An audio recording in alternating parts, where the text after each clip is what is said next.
hay-adaha ammaanka dalka Turkiga gaar ahaan booliiska iyo sidoo kale sirdoonka Turkiga ayaa gudaha wadankaasi waxa ay ka baadigoobayaan wiil uu dhalay madaxweynaha Soomaaliya Xasan Sheekh Maxamuud kaasi oo bishan dil ka geystay wadankaasi. dowladda Turkiga ayaa war weyn ka soo saartay dilka uu geystay wiilka uu dhalay madaxweynaha Soomaaliya kaasi oo la leeyahay waxa uu u baxsaday mid ka mid ah wadamada Carbeed gaar ahaan kuwa saaxiibada dhowla ah madaxweynaha Soomaaliya Xasan Sheekh Maxamuud. xeerlaaliyaha guud ee dalka Turkiga ayaa maanta soo saaray warqad lagu furayo hay-adaha ammaanka ee wadanka Turkiga in ay soo qabtaan Maxamed Xasan Sheekh Maxamuud oo ah wiil uu dhalay madaxweynaha Soomaaliya Xasan Sheekh Maxamuud kaasi oo gaari ay lahayd safaaradda Soomaaliya ku dilay muwaadin u dhashay dalka Turkiga oo lagu magacaabi jiray Yunus Emre. laamaha ammaanka dalka Turkiga ayaa toddobaadkan baahiyay in Maxamed Xasan Sheekh Maxamuud uu ka baxsaday dalka Turkiga maalmihii lagu jiray baaritaanka waxayna hay-adaha amnigu sheegeen in wiilkan uu baxsaday taariikhdu markay ahayd 2 bishan ee sanadkan oo ay ahayd intii uu koomada ku jiray muwaadinka Turkiga ah ee dhibanaha u ah qoyska madaxweynaha Soomaaliya Xasan Sheekh Maxamuud.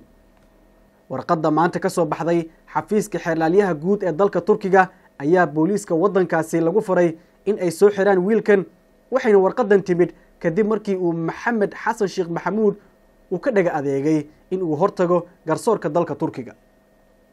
qoraal ka soo baxay dowladda Turkiga ayaa lagu yiri dowladda Turkiga iyadoo isticmaalaysa jid kasta oo caalami ah oo fududeynaya in la soo qabto tuhmanaha waa wiilku u dhalay madaxweynaha Soomaaliya Xasan Sheekh Maxamuud ayay qaadaysaa.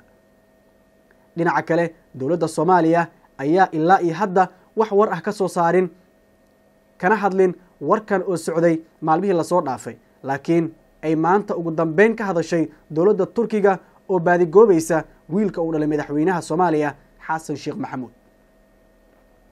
dilka uu Turkiga ka geystay wiilka madaxweynaha Soomaaliya ayaa laga cabsi qabaa in ay saameyn ku yeelato Soomaalida ku nool dalkaasi Turkiga oo u badan arday, ganacsato iyo dad kale oo arrimo caafimaad u jooga wadankaasi. dhinaca kale dad badan oo u dhunduleela arrimaha diblomaasiyadda iyo tan Soomaaliya ayaa sharci darro iyo mas'uuliyad xumo ku tilmaamay in baabuur ay leedahay dowladda Soomaaliya lagu aamino in uu wado wiil yar oo uu dhalay madaxweynaha Soomaaliya weliba uu qof ku dilo waxayna taasi ku tilmaameen mid dhali doonta in Turkiga ay dambiilayaal ka noqdaan Soomaalida ku nool wadankaasi waqtigan waxayna taasi u sababeeyeen in baabuurka uu yahay hanti ummadda Soomaaliyeed dhan leedahay oo leh taariikh diblomaasiyadeed ninka wata ma ahan diblomaasi ee waa wiil u dhalay madaxweynaha Soomaaliya Xasan Sheekh Maxamuud.